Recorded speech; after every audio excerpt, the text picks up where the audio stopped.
One of my early Rosh Hashanah confessions this year is that I still spend way too much of my brain power thinking about sports.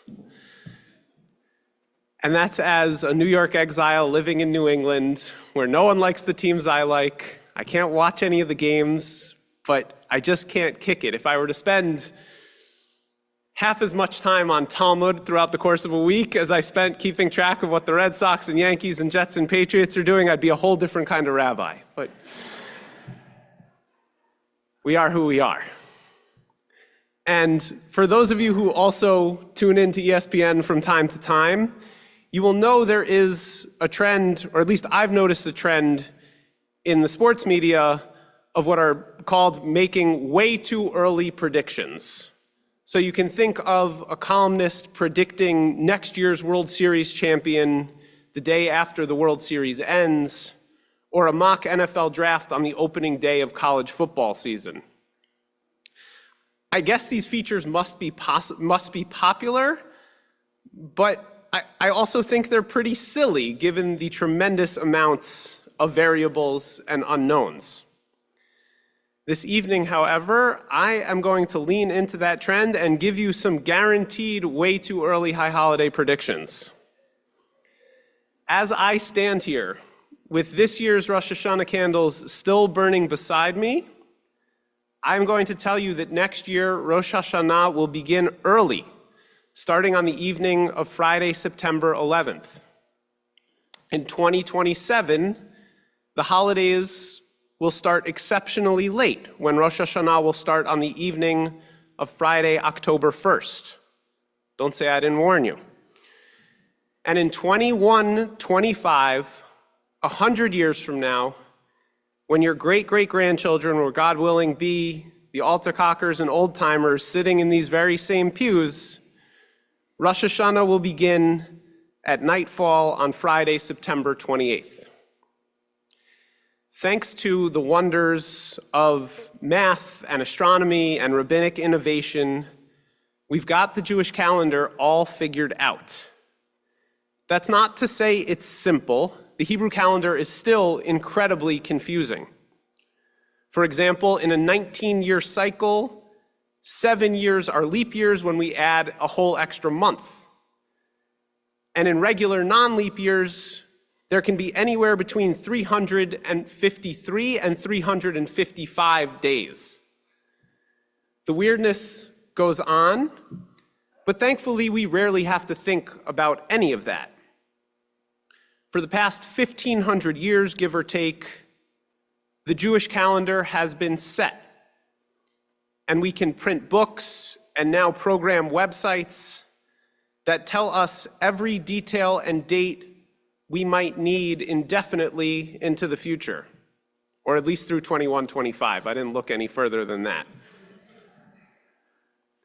The centerpiece of our calendar is still and will always be the moon. However, there is no need to ever glance up at it if we don't want to. It was not always this way. Our ancestors in the times of the Temple and the Sanhedrin court in Jerusalem were constantly scanning the night sky. The only way Rosh Chodesh could be declared, marking the official start of a new Jewish month, was if 2 witnesses appeared before the Sanhedrin, attesting that they had seen the new moon reappear from out of the shadows, moving out of its hidden alignment between the sun and the earth. That was the way to certify a new month. Once the judges signed off, it then became a race against the clock. If the entire Jewish people were going to be able to celebrate their holidays on the proper day and as one people, word had to get out very quickly. So here's how the Mishnah describes the process of letting everybody know. Someone would ascend to the top of the Mount of Olives and light a torch and wave it back and forth, up and down, until he would see a colleague doing likewise on the top of a second mountain. In this manner, he would know that the next messenger had received the message and passed it on. And similarly, the second torchbearer would wait for a signal from the one on top of a third mountain. This process would continue from mountaintop to mountaintop until the message got to a place called Beit Baltin. There, the torchbearer would wave the torch back and forth and up and down until he would see the entire diaspora before him alight like one large bonfire. As each house would then light torches on their roofs to continue transmitting the message from place to place all the way to the farthest reaches of the diaspora. If you have ever visited the foothills of Jerusalem, you can envision how effective this system was. And to be the messenger with the torch standing at Beit Baltin, wherever that was, that must have been magical. Imagine standing on a hilltop under the majesty of a star-filled sky, especially on a night when the moon was just the tiniest of slivers, only to look out and look down over the landscape and see equally numerous pinpricks of firelight, spreading a message to the Jewish people far and wide. The beauty inherent in the creation of the world was mirrored in the beauty of fostering Jewish community. That parallel is more than coincidence. Declaring the new month is considered to be the epitome of Jewish agency. Establishing Rosh Chodesh, managing the calendar and the holidays, that is understood to be the very first commandment that God gives to the people of Israel in the Torah. Right before the Exodus from Egypt, in chapter 12 of the book of Exodus, God commands Moses and Aaron, "HaChodesh hazeh lachem Rosh Chodashim, Rishon hu lachem lechodshei Hashanah."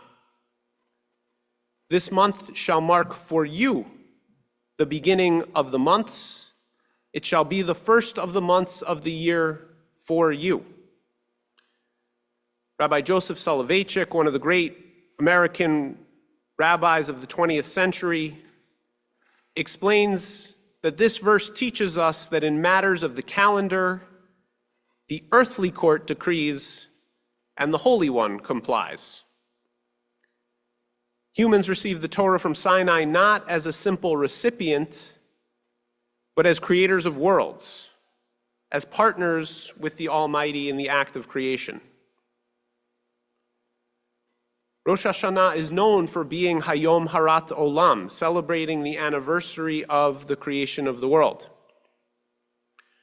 Rabbi Soloveitchik reminds us that we are not simply bystanders to or beneficiaries of that creation process.